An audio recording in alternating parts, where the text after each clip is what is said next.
নমস্কার, social Times 23 পদে তোমাদের স্বাগতম।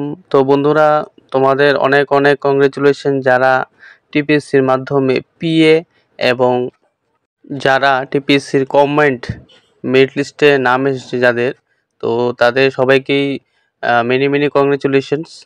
তোমাদের ভবিষ্যৎ খুব ভালো কাটুক, ভালো যাক, অল দ্য বেস্ট।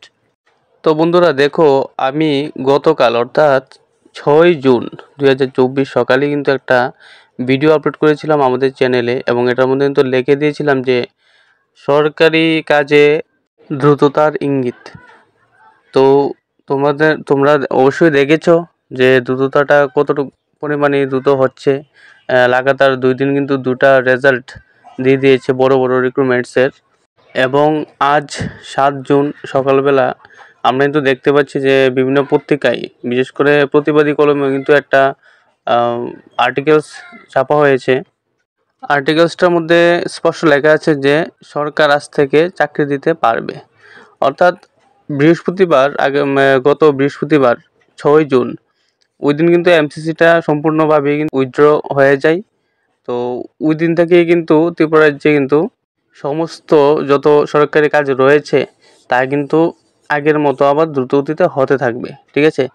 এখন আমরা দেখেছি যে দুটা বড় বড় রিক্রুটমেন্ট টিপিএসসির এগুলি যেহেতু দিয়েছে, তো নেক্সটে যে অন্যান্য যে ফাইনাল স্টেজের যে চাকরিগুলি রয়েছে সেগুলি কতটুকু দ্রুততে হবে, তো এটার জন্য প্রত্যেক ত্রিপুরা রাজ্যের প্রত্যেক যে চাকরির প্রত্যাশীরা রয়েছে তারা অপেক্ষা করছে, আমরাও অপেক্ষা করছি।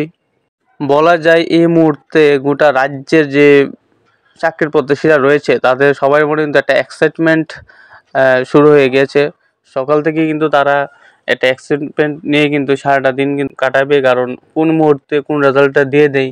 আমরা চোখ রাখবো বিভিন্ন ওয়েবসাইটে, যেগুলি যে রিক্রুটমেন্ট রয়েছে বিভিন্ন ওয়েবসাইটে আমরা প্রতিনিয়ত ফলো আপ করবো। কোনো আপডেট পেলে সঙ্গে সঙ্গে তোমাদেরকে জানিয়ে দেবো। তো যার প্রথমবার মতো চ্যানেলটি ভিজিট করছো অবশ্যই সাবস্ক্রাইব করে পাশে থাকবে নিত্য নতুন আপডেট পাওয়ার জন্যে। 2-3টা বিষয় আমি তোমাদের সঙ্গে আজ আলোচনা করব। প্রথম যে বিষয়টি হলো যেহেতু টিপিএসসির আমরা দেখেছি দুটা মেরিট লিস্ট আউট হয়েছে, একটার মধ্যে প্রায় 43 ক্যান্ডিডেটস এবং আরেকটার মধ্যে প্রায় 431 জনের মতো ক্যান্ডিডেটস কিন্তু মেরিট লিস্টে নাম এসেছে। তো টোটাল এখানে ধরে নিতে পারো 460-এর পাশাপাশি রয়েছে। তো দেখো, তারা যেহেতু এখানে একটা বড় পোস্টে তাদের নাম এসে পড়েছে, তারা কিন্তু এখন জেএবিটি গ্রুপ ডির মেরিট লিস্টে যদি তাদের নাম থাকে তারা কিন্তু এগুলি জয়েন করবে না। তো আমরা এখানে কি দেখছি যে নির্ঘাতভাবে জেএবিটি গ্রুপ ডির যে মেরিট লিস্টটা আউট হবে ইন ফিউচার, সেখান থেকে কিন্তু অনেকেই কিন্তু জয়েন করবে না, অফার লেটার তারা সাবমিট করবে না। তো সেই হিসেবে কিন্তু যে মেরিট লিস্টের মধ্যে যে ওয়েটিং লিস্টটা থাকে কিন্তু বিশেষ একটা জরুরি, কারণ ওয়েটিং লিস্ট থাকলে কিন্তু অনেকেই জব পাবে, ঠিক আছে। তো আমরা রাজ্য সরকারের প্রতি একটা রিকোয়েস্ট রাখবো, এবং তোমরা যদি ইন ফিউচার যদি কোনো জমায়েত করো সেখানে কিন্তু ওয়েটিং লিস্টের ব্যাপারটা কিন্তু তোমরা তুলে ধরবে, ঠিক আছে। দেখো, সরকার চাইলে কিন্তু বহুত কিছু করতে পারে।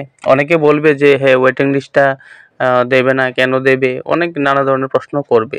এবং আমি নিজেও অনেক আগে কিন্তু একটা আপডেট নিয়েছি অনেক সোর্স থেকে, এবং আমার ভিডিওতে কিন্তু বলে দিয়েছি অলরেডি যে মেরিট লিস্টের মধ্যে কিন্তু ওয়েটিং লিস্টটা থাকবে না, ঠিক আছে।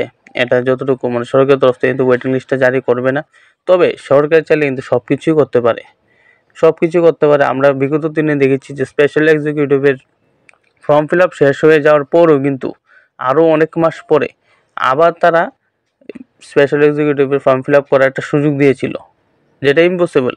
আমরা ভাবতে গেলে কিন্তু একটা ইম্পসিবল ব্যাপার, কিন্তু সরকার কিন্তু একটা সুবিধা দিয়েছিল। তো ওয়েটিং লিস্টটা দিলে সরকারের কী অসুবিধা হবে আমি তো এটা বুঝতে পারছি না, যেহেতু তারা 2500-র মতো রিক্রুটমেন্ট করবে, ঠিক আছে। তো 2500-র মতো রিক্রুটমেন্ট ওয়েটিং লিস্ট থাকলেও তো 2500-র মতো রিক্রুটমেন্টই করবে, ঠিক না। এরকম না যে ওয়েটিং লিস্ট দিলে এখানে আরও 100টা পোস্ট বেড়ে যেতে পারবে, 2500 থেকে 2600 হয়ে যাবে, এরকম তো কোনো ব্যাপার নেই। তাহলে ওয়েটিং লিস্টটা কেন দেবে না? তো এটার জন্যে তোমরা অবশ্যই এটা দেখো কী করতে পারো, ডেপুটেশন দিতে পারো কি না, কারণ একটা জব কিন্তু একটা জব একটা ফ্যামিলি কভার আপ করে, তোমরা জানো। তো একটা জবের থেকে 4টা লাইফ সার্ভাইভ করে, তো অনেক কিছুই ব্যাপার রয়েছে। এবং যারা ভাবছো যে জেবিটি গ্রুপ ডি কাট অফটা কম যাক, তাদের জন্য কিন্তু ভালো হবে, নাম্বারটা কম থাকবে, এই জবটা পাওয়ার একটা সুযোগ থাকবে যেহেতু ওয়েটিং লিস্টটা থাকবে।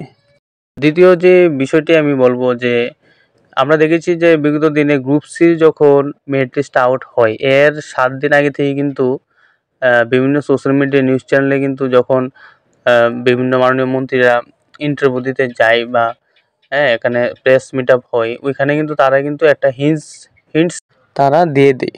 এবারও ঠিক সেমই দিয়ে দিতে পারে এরকমটা কিন্তু আমার কাছে মনে হচ্ছে, ঠিক আছে।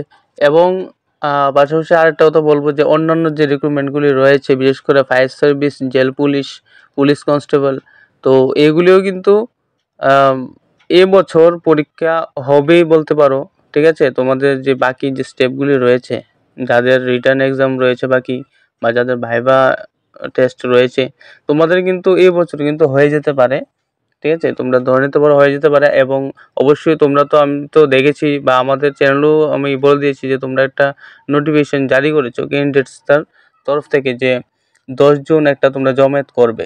তো অবশ্যই জমায়েতটা করতে পারো, জমায়েতটা করলে হয়তো সরকারের ওই চক্ষুদৃষ্টি হবে। এবং টিসিএস যেটা রয়েছে এটারও কিন্তু দিয়ে দিতে পারে, সম্ভাবনা রয়েছে অনেকটাই, যেহেতু টিপিএসটাও হয়ে গেছে, ঠিক আছে। তো অবশ্যই সবাই বিভিন্ন ওয়েবসাইটগুলিতে ফলো আপ রাখবে এবং আমরাও রাখবো। যে কোনো আপডেট পেলে সরাসরি আমাদের চ্যানেলে আমরা দিয়ে দেবো। তো অবশ্যই সম্পূর্ণ ভিডিওটি দেখার জন্য অসংখ্য ধন্যবাদ। সাবস্ক্রাইব করে পাশে থাকবে, লাইক শেয়ার কমেন্টস করবে। Thank you.